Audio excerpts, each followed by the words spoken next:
Welcome to the Foundry, where leaders are forged daily.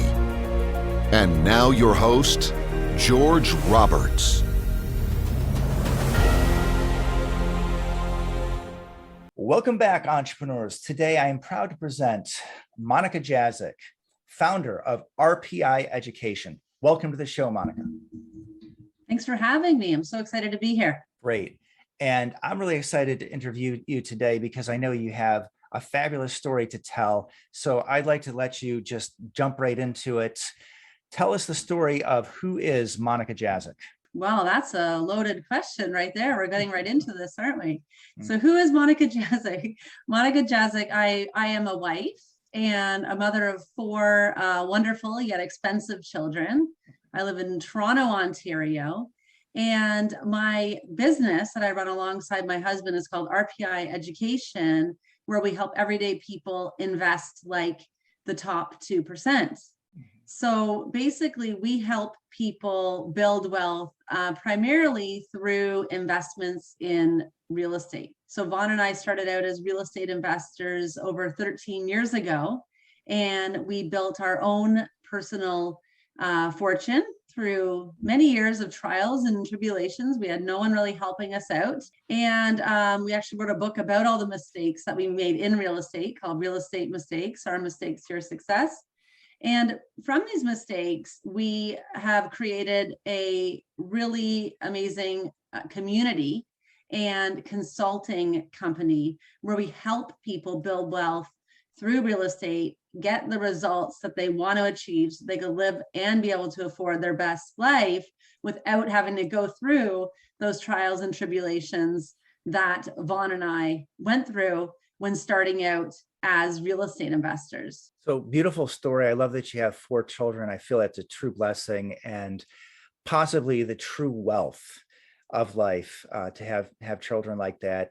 And I also love that you describe yourself as a 100% legit entrepreneur, because that's one of the things that I love to dive into. I love real estate investors. I love commercial real estate, but I just think that the world of entrepreneurship is fascinating.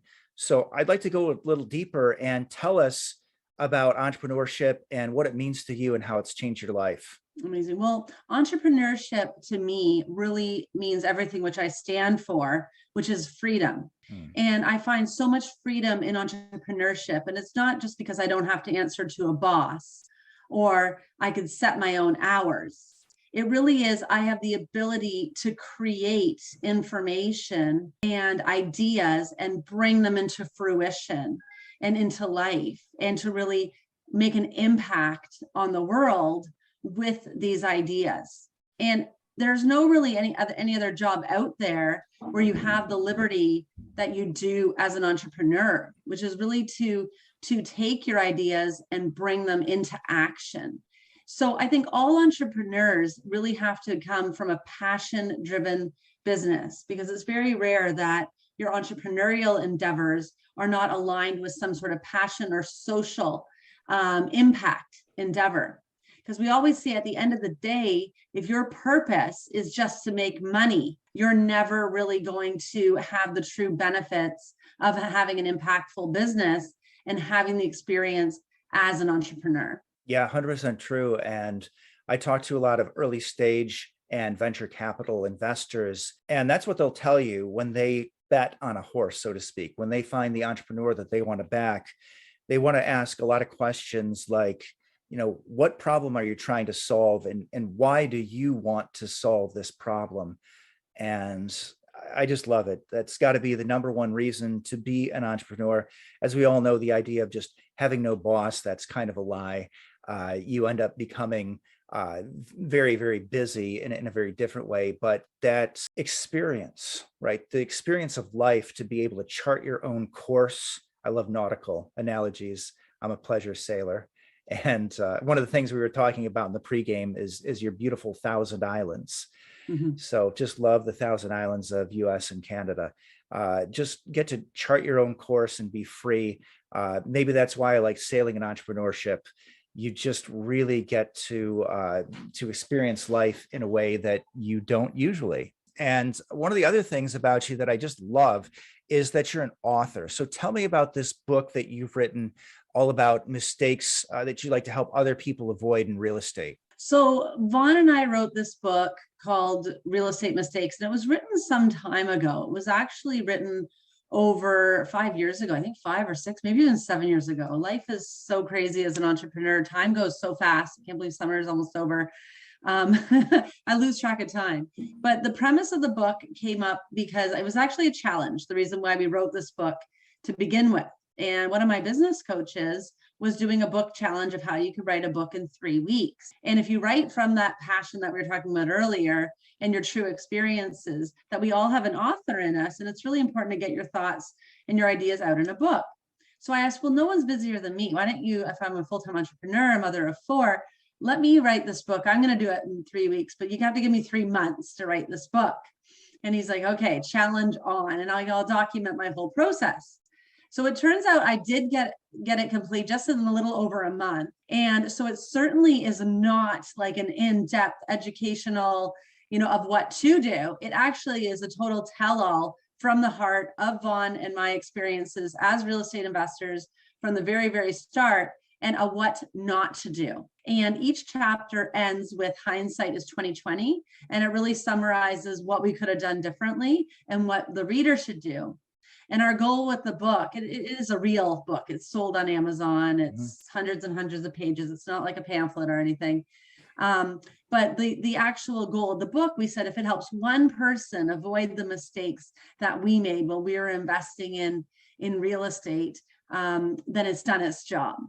And so it's been selling on Amazon really well. We didn't do too much to promote it, but it's been a really great seller. It was a really great experience, and it has done its job. If you look at the reviews, it says like, wow, I actually read this and it helped me avoid these types of things. And I think that's what people really need. Why people are so scared to invest in real estate is they're scared of making mistakes, and rightfully so, because Vaughn and I made $1 million in mistakes. We could have lost everything while having 4 kids. So it really can be scary to go ahead in the real estate investing world if you don't know what you're doing. And that's why RPI Education is really designed to give people the assistance that they need, and to have someone hold their hand and give them a true analysis of what it is they want to achieve, and help them while they're going through their whole real estate and wealth building journey. So we're a lot more than just buying and selling homes. We're wealth builders. And we like to start with people and what are they trying to achieve in regards to investing, and how we can help get them there as fast as possible, but also so they can continue to circulate their wealth and grow, because wealth building never stops. Now, entrepreneurship, a lot of it as a result as wealth builders is we work with a lot of entrepreneurs to help them grow their businesses as well. So not only is it counsel on real estate investments and real estate ideas, it also is business development as well, because everyone knows in wealth building, you should have at least 7 streams of residual income. And in our wealth immersion program, we actually have a whole section on the accounting and saving taxes, as well as income creation. And the importance of everyone has to be an entrepreneur in the sense that they have to, even if you have a job, you still have to have some sort of business. And this business can be on paper. It could be your real estate investment business, or it could be a totally different business. But this business can be incorporated into your life to eventually replace the income if you choose not to work anymore. I think that's what people are at greatest risk of, is just relying on job income, not having multiple streams of income. Now, anyone who has a job, we say that stands for just over broke. So the ultimate freedom really is going to work every day, because we need people to have jobs. We can't all just be full-time entrepreneurs. We need people to have jobs. But how would you like to go to work every day knowing that you don't have to be there? And that in turn is the ultimate freedom. When we can, so we'll help people get their business, whether it's a real estate business or another business or both, to surpass their actual income in a tax efficient manner.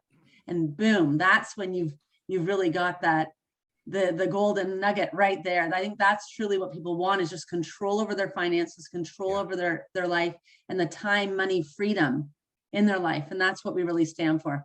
Yeah, I love it. And obviously, when people think of wealth, they think of money, they think of numbers, but you're really drawing out the qualitative aspect of it. And I think that's really what's important. Yes, you have a number in your mind, something you want to hit, and there's a certain number that you have to hit to maintain your current or desired lifestyle. But I gather I've been in the workaday world longer than you. I don't know if you started out as an entrepreneur. Some people start out at 18, just literally go right into it. Is that you? Pretty much, yeah. I've kind Okay, of never worked. Well, good. Well, I started getting my master's in teaching. I've completed that. And I was supposed to go, but I had married and had my first child at the same time. And I realized at that point, I really wanted to be a stay-at-home mom because I was selling myself short in all areas of my life. I realized I could never work full-time and have children full-time.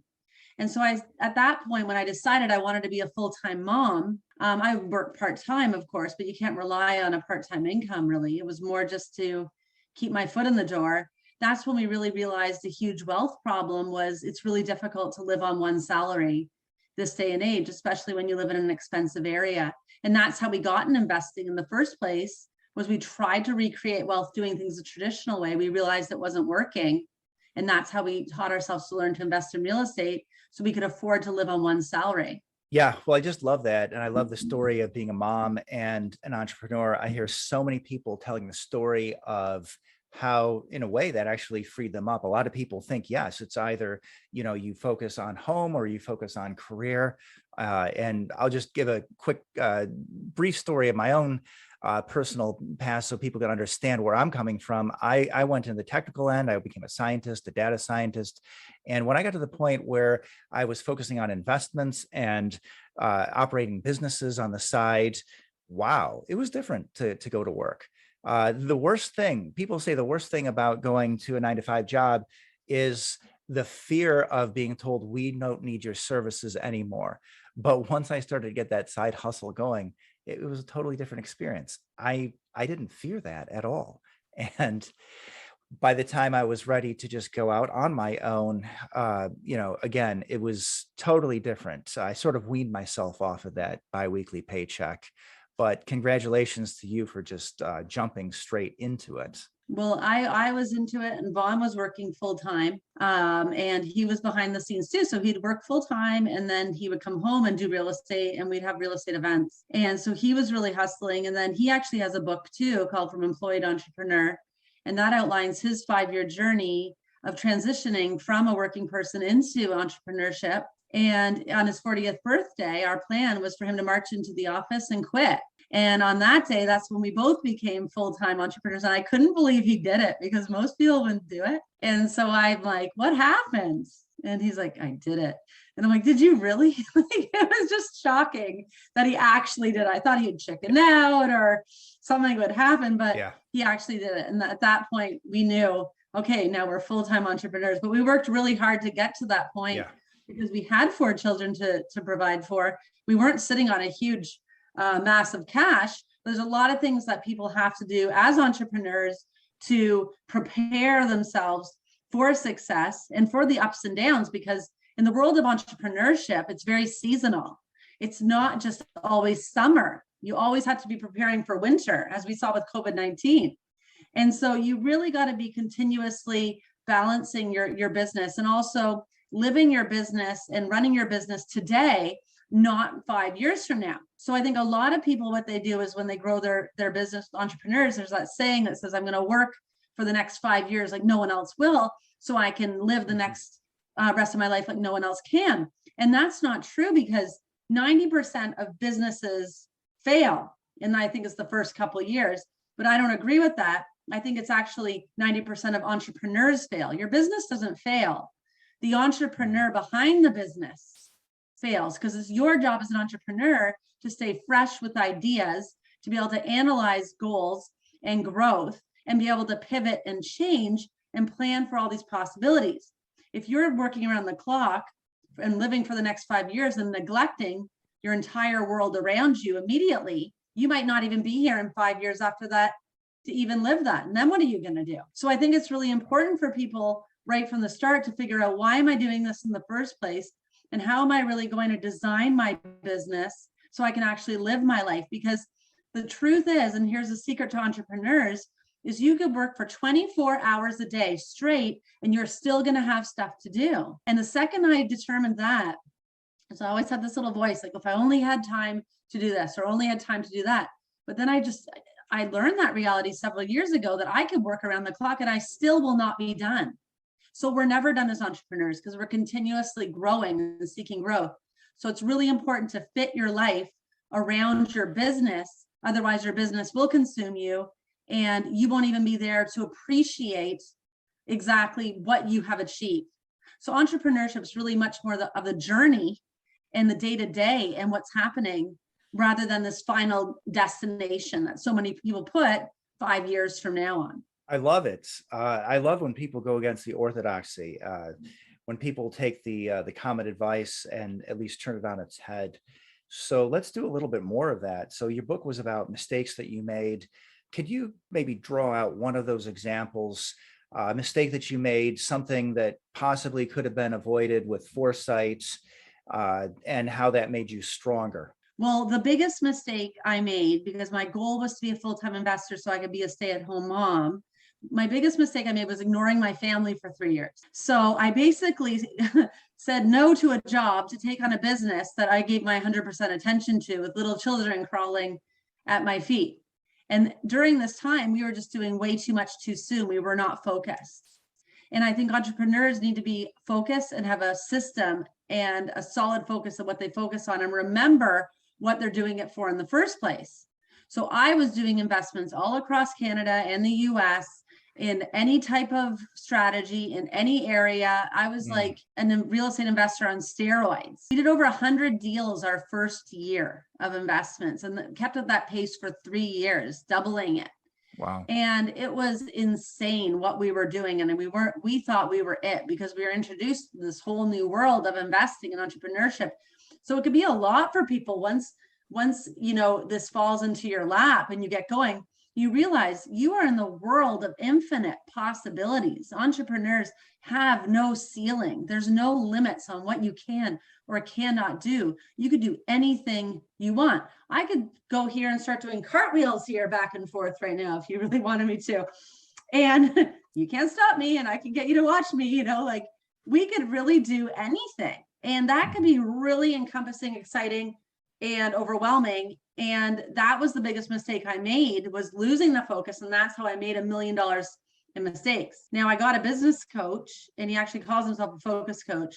And we were at this mastermind and he put me in the hot seat, and I only went in the hot seat so I could just tell everyone how amazing I was. And I was the best real estate investor to ever walk this planet. And I do this and I do that. And look at me, ha, ha, ha. And he shot me down right in my seat. I couldn't believe it. So I went through so many emotions after leaving that mastermind. And the next day I hired him. And I was so angry because he didn't tell me what I wanted to hear. And I went from happy to sad to excited to insulted to everything.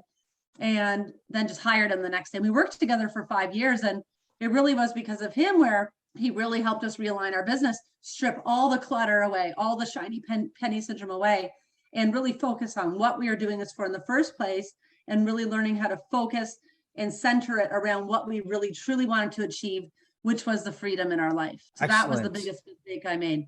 And he had the same experience too. And that's why he shot me down so hard, because I was him. And sometimes as a coach, you'll see people who are you, and that hits you extra hard because you want to help them, but you also remember what that was like. And he had a music business, and he used to have a little baby. This makes me so sad, this story. I think it was worse than mine. The baby used to crawl around on the floor, and he was in the studio recording, and he would just say, peekaboo, peekaboo. And that was his interaction. Yeah. That was him being a stay-at-home dad. That was him living his best thing. But you got to be all into your business, and you also have to be all into your why and what it is you're doing for as well. And it takes a lot of focus and dedication to really compartmentalize different aspects of your life, so you really have a well-rounded life. And one activity I recommend everyone does is called the Wheel of Life. And I don't know if you've ever done the Wheel of Life before. Tell us. So it encounters all these different aspects of your life, like family, family and friends. It will be like relationships, health, money, environment, all the different aspects that really make up our life. and really makes you rate it on a different scale. And if you don't have a round wheel, your wheel is not going to move forward. So it's really interesting to continuously do this wheel of life, engage, be honest, and engage where you're at. And when you do these kinds of like mental inventory check-ins, like health checkups for yourself, you're able to see where you're lacking. Because life is not meant to be perfect. We're not aiming for perfection. We're aiming for progress here. And we need real stuff. Like we want a real analysis of where we're at. So you might be feeling great with your friends and family, your relationship, and all that sort of stuff, but maybe you're having a bad money month and your money's really lacking. That doesn't mean you're a bad entrepreneur, a bad person, or anything like that, but it just shows you where that wheel is that might turn in and what needs to be focused on. How can you get the money as balanced as all your relationships, your family, and your friends? So being introspective is really, really a huge part of being an entrepreneur. You really got to give yourself these mental check-ins and really be real with yourself. And I don't know about yourself, but I am very, very invested in mental training. And I mean, I probably do a 2-hour routine a day when I first wake up every single day. And I've never, ever missed this, just to get me primed and programmed and ready to really start my day as an entrepreneur. So I'm always in check with where I'm feeling and where I'm at, and how to really make sure that my business is complementing my life and really doing what it's meant to do, which makes me a better businesswoman in that regards. Yeah, I love it. That's a great quote. If your wheel isn't balanced, it's not going to roll forward. And yeah, I think that is very important. I've been walking. I've gotten up to almost 20,000 steps a day, just loving it. Focusing on health. That's one of the things I like to do to recharge in the mornings. And music. That's another thing I've been doing lately, because I feel it makes me so much more efficient. I mean, if I feel like there's going to be no time left at the end of the day, it's a lot harder to be efficient. But if I think, you know what, if I ditch 20 minutes of garbage throughout the day, I'm not going to miss those minutes, but I will get to do something that I want to do. I love that. Music. I mean, I love music and art. We need a civilized society needs to incorporate music and art to achieve that balance and see it touches your soul and reminds us what we're really here for. There's nothing more liberating than music, whether you're playing an instrument, whether you're just listening and singing along. I personally love to do Zumba dance because it's because of the music, and you dance like a crazy person. I probably look ridiculous, but I let loose. And I just love the music. And whenever I'm driving, I am blaring that music. And I know the words to almost every single song. I love it. And I know the beats, the bridge, everything. I could just hear it and feel it in my soul. It touches my soul. And there's nothing more liberating than having these things that it serves you as a human being. Maybe it doesn't serve your business directly. It's not going to increase your ROI, but it's going to increase the ROI of the entrepreneur. Yes. And if the entrepreneur is not doing things to feed their soul, and in Vaughn's book, From Employee to Entrepreneur, one of the keys is to schedule fitness. Yes. We need to have the fitness. That 20,000 steps, that's amazing. People have to put fitness into their lives and schedule it as an appointment. So my day is consisted of a series of appointments, pretty much from 4 a.m. to probably 10 p.m. And everything is an appointment. And they'll say, are you available? I'm sorry, I have an appointment, but I'll be at the spa getting a massage.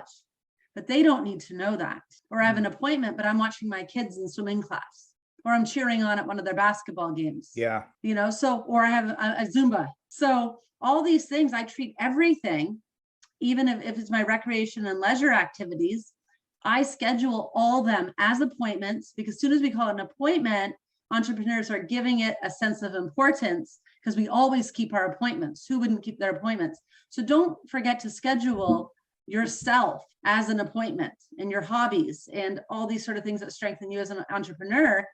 Set it at the same level of precedent with your business meetings and those types of activities.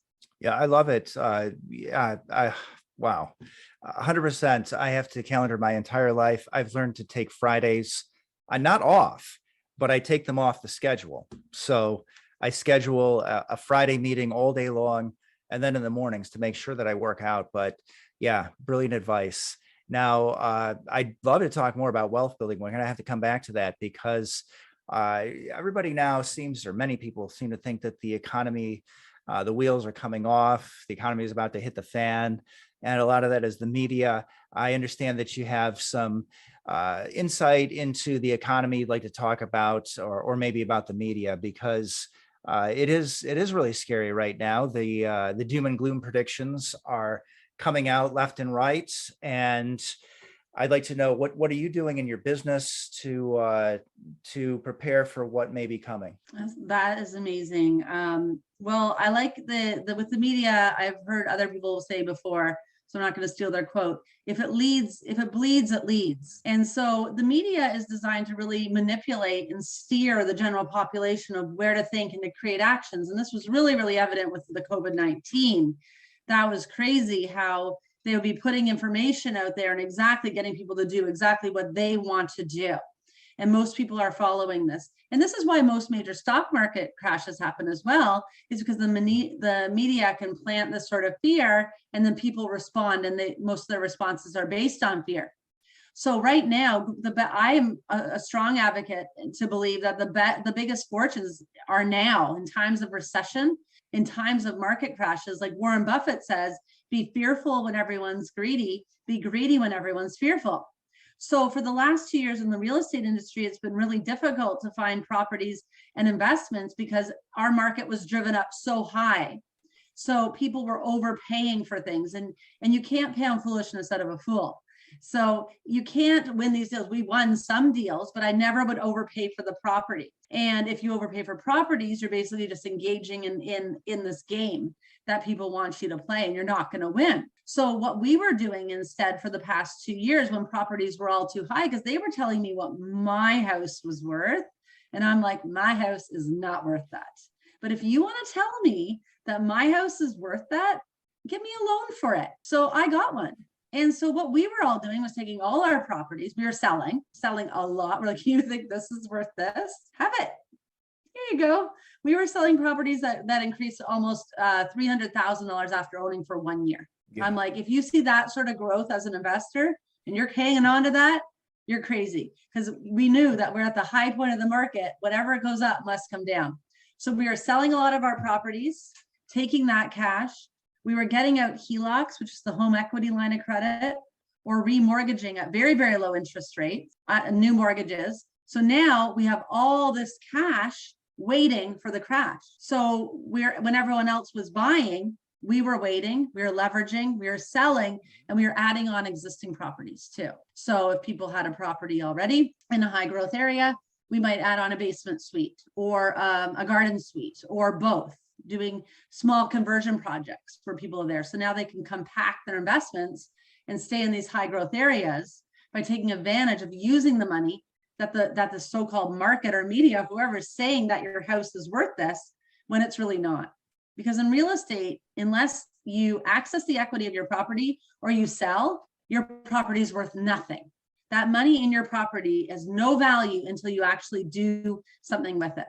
So after obtaining hundreds of thousands of dollars to have available to buy, now the market has come down, or at least it's a lot of the areas, the market's not come down entirely, but there are a lot more opportunities. Like we can now put conditions in offers, we can negotiate deals, you can lowball, and you're not going to be looked at like you have two heads. So now is the time to buy, and we're just sitting with masses of money waiting to buy up properties. And this is what we predicted was going to happen, and we were waiting for it to happen, and now it's happening. And even at this current moment, we have 40 deals under contract that we're currently working on. It's all across Canada and the US. So real estate's not a blanket market. There's markets and markets, but the ability is to be able to find great deals, make money when you buy, and be able to establish these sort of contingencies in regards to changes that are going to happen, because they are going to happen. There will be a 25% to 30% market drop. Interest rates are going to go up. They have another one scheduled for this year. They have 3 already scheduled for 2023. Lending is not going to get any easier, but real estate still is the #1 investment, and it's still the way to go. Okay, I love it. I was about to say, okay, you said crash. I want to challenge you and tell me the numbers. So you're saying 25 to 30%. Is this residential, commercial? Does your prediction differ for the two? So I think that it would mainly be for more residential real estate. And this would be for people who are homeowners, and then also people who overpaid for their investment properties. I think they might be at risk for going underwater, even though most are required to put the 20% down. A lot of people were not. And if they have variable mortgages, they're also subject to their mortgages going up and not now their properties. We also have a lot of rent restrictions too with landlords, and they're really trying to put down the rents. And so the rents are supposed to be less, and now our mortgage payments are going to be more. And so a lot of investors, if they didn't buy right and put these factors into play initially when they bought the investment, they may find themselves in hot water. The primary residence owners who overpaid for their properties before, and they're at variable mortgages, they might have a hard time maintaining those properties and those payments, because when your house for your personal residence is not an asset, that's a liability. So unless it's bringing in money, your house is not an asset, it's a liability. And so a lot of those people too, who are already struggling with increased gas prices, job uncertainty, all these sort of factors that contribute to recessions. Now they have inflation at 8.6%, and also their mortgages increasing. They don't even include real estate in the factor of inflation. In inflation, real estate's not included. If it was, we'd be more like 36%. So there's a lot of things happening, a lot of variables that people have to take into play. Now with commercial real estate, let me think about that question there. So let's pretend for a landlord who owns a building, I think their biggest concern would be, and this is my advice to people who are doing multifamily real estate, is don't ever have your exit strategy or your growth strategy just to be to raise rents one day. Because unless you're in particular states that are very, very landlord friendly states, where for example, I've been doing a lot of investing in Calgary, Canada, which is in Alberta. I'm from Toronto. We're not landlord friendly. Calgary is. And so you could do a lot more there. I know there's a lot of red states and blue states. And in the blue states in the US, it's harder to do things. In the red states, you can do a lot more. So that's why we're doing a development in Florida right now. And we do stuff in Texas, and we do things in Atlanta. There's a lot more you can do rather than in LA, where we also do business. It's a lot more restrictive. In New York, it's a lot more restrictive. So with the multifamily market, where I would see the risk being is one, overpaying, because no matter what your investment is, you always make money when you buy. I don't care if you're buying pencils. You always make money when you buy the investment. The second thing would be, what's the growth strategy of the multifamily real estate aspect? If it's commercial, we've all learned from COVID that commercial could be slightly compromised because of people going online rather than having storefronts. So that's one thing. And the second thing is with the rents, if you have tenants in there that have a lot of rights and the rents are already set too low, do not count on your strategy going to be to increase the rents at some point, because they may never leave. They may never leave, and you could be restricted by, once again, the government, because the media has a lot of pressure from tenants as well to crack down on the government from raising rent. And so rent restrictions here, I think we were just increased to 2%. We're allowed to increase every year. And that was the largest increase in the last 5 years. Before that, it was like a 1.3% increase. So if landlords are supposed to raise their rents by 1.2 to 2% every year, and we're paying all bills for our property as well, and our inflation's at 8.6%, well, you could do the math on that to see that's not the best strategy for these things to go. The best use I've seen for the multifamily real estate is really changing the units. And I have one great, changing the purpose of the units and putting forced appreciation in to increase the growth, and then changing the tenant demographic so you can benefit off that tenant. So I like to call them Henrys, high earners, not rich yet.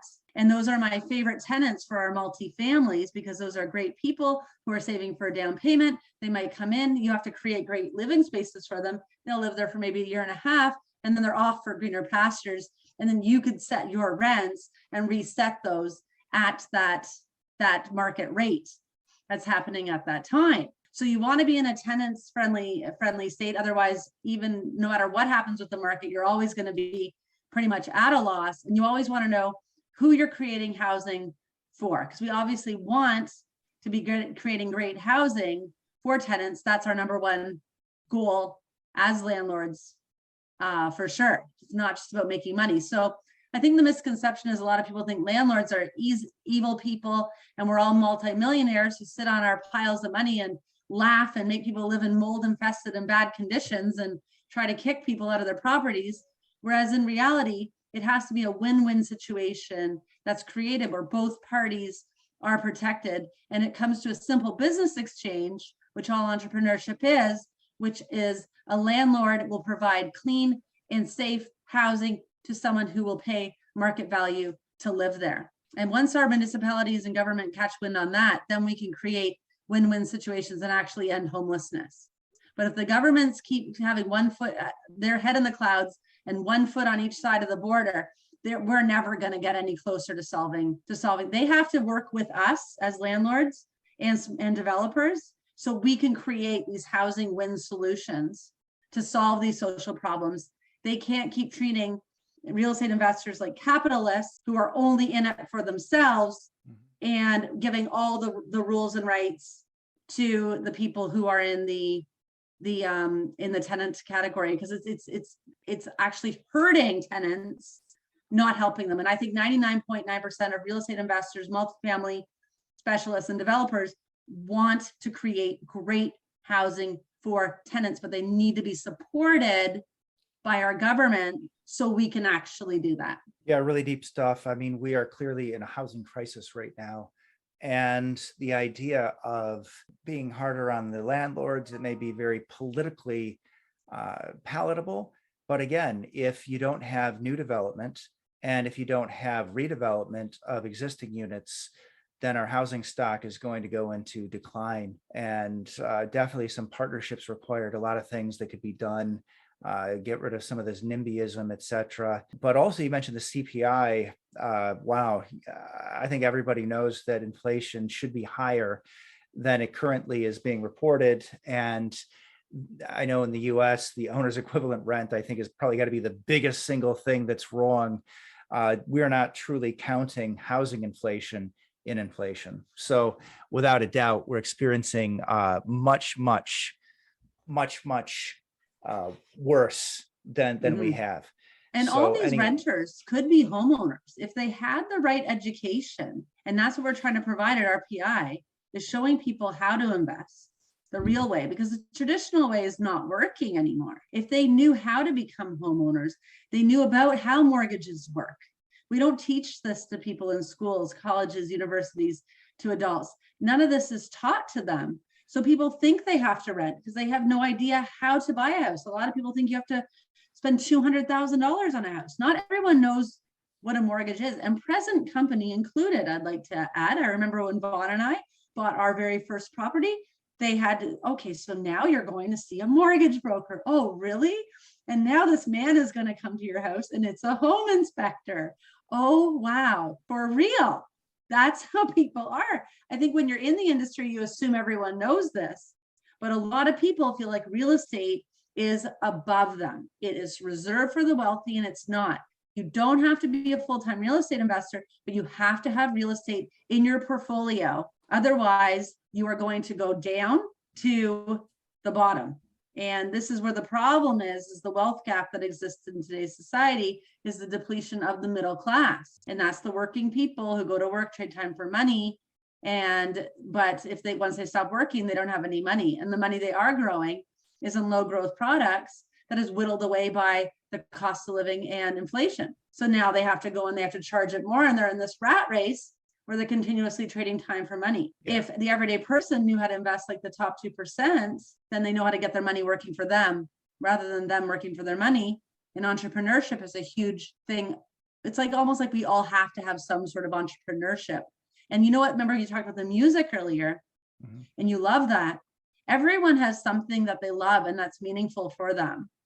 And everyone is an entrepreneur, because if you're ever wondering who you are and what your gift is, or what it is you really want to do, you could think back to what you love to do as a child, and that will really bring out that true, authentic self before life kind of kicks us in the teeth a few hundred times on the way up. You kind of forget who you are, and we turn into robots, where we get up and we perform, we go to work, we come back, we get up, we perform, we go to work.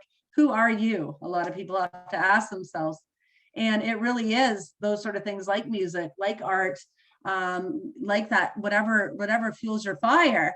That's really what people have to reconnect with. And once they can get into that authentic self, they can really reform and reshape their life and really start living the life that they want to live, not life living them. Yeah, I love all that. And I got to say, teaching your kids, the problem there, I mean, is that it's only going to be the entrepreneurs and the investors that are doing that. But just within arm's length, I went looking, what do I have on my bookshelf? This is Make Your Kids Millionaires. This was a gift from Stephen Pesavento, and he gave me two. So I actually got to give one away at my meetup last week. But yeah, it's definitely something you have to think about. You mentioned the Purple Bible. I want to go downstairs and ask my kids whether this house is an asset or a liability. I'll see if they've absorbed that. I know they haven't read Kiyosaki yet, but we'll see how much they understand. He is just amazing. Yeah. I am his #1 fan, I think. So, and we actually, my kids grew up playing Cash Flow for Kids 2 years ago. It was a fun game. And there's somebody in my area, they actually go around and they do a different city each. It might be once a month, like the last Sunday of the month. And it's just amazing to see that travel around, and they really believe that that's helpful. And yeah, I know Marcus Rogers is another one who loves that game. He actually takes that out to places, I think, like the Boys and Girls Club, and he's teaching people. Yeah. That's an amazing thing, because those kids, like children, most human beings, we all start off like a glass, and we all start off the exact same, really. We're like a glass, and then life puts fingerprints on our glass. And everyone needs to understand that they're not the problem, that life happens. It just happens. It's not good or bad. It just happens. And we tend to be shaped by these experiences. But everyone really has the same opportunity if they could see past what's happened to them and really tap into their inner potential, believe in themselves. Everyone can do this. I believe anyone can be an entrepreneur, and anyone can start investing. And Vaughn and I have no investment background, no business background, no finance, none of that. We are self-taught.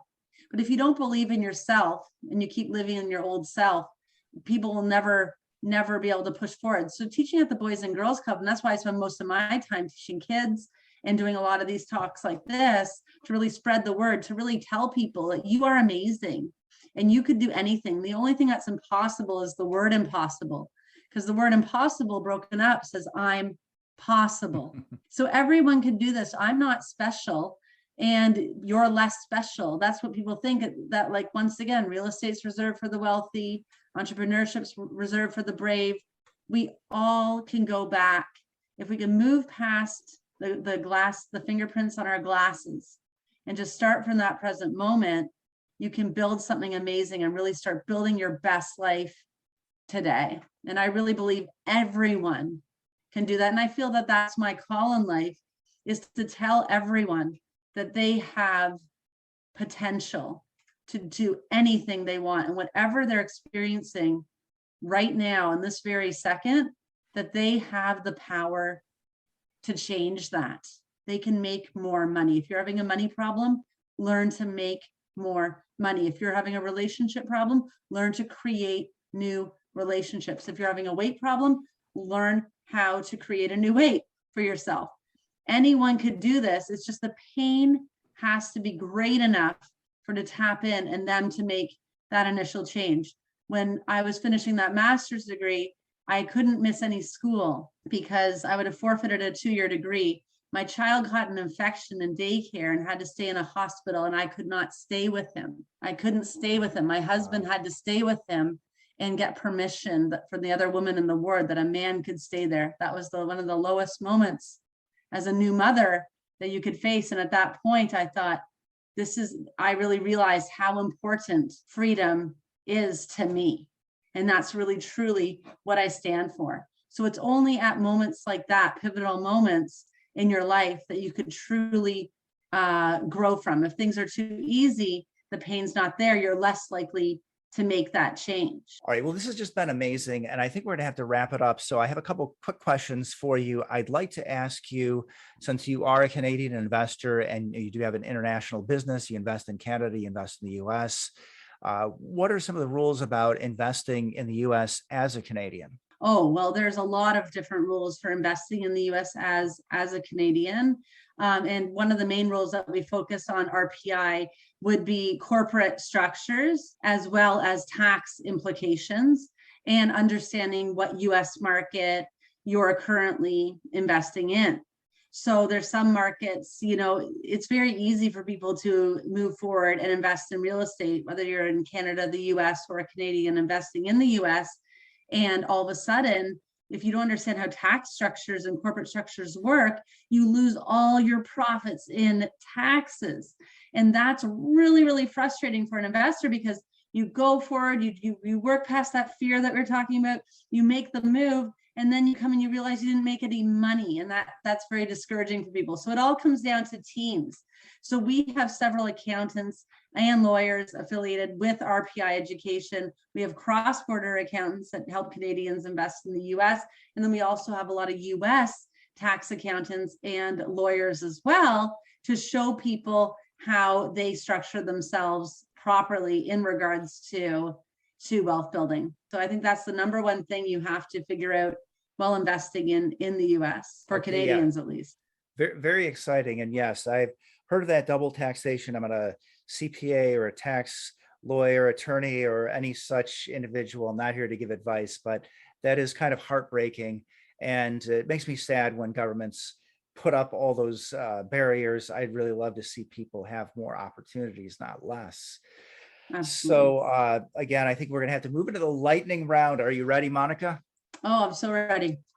All right. So first question, tell us something about one of your real estate markets that most people wouldn't know. Okay. So you could find great deals in high growth markets, and it's not the cheap markets that are the best markets. So if you're living in a high growth market, you could be in Chicago, you could be in LA, you could be in Texas. There are deals in those markets where you could buy properties for hundreds of thousands of dollars below fair market value if you know how to find great deals. And in real estate investing, we make money when we buy. All right, awesome. What is some advice you would give your younger self? My younger self, I would have told myself to not invest the conventional way and start investing in real estate.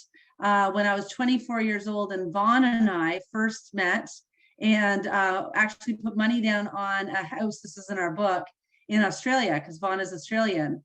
And we actually built the house of our dreams. We had a $500 deposit down on a block of land.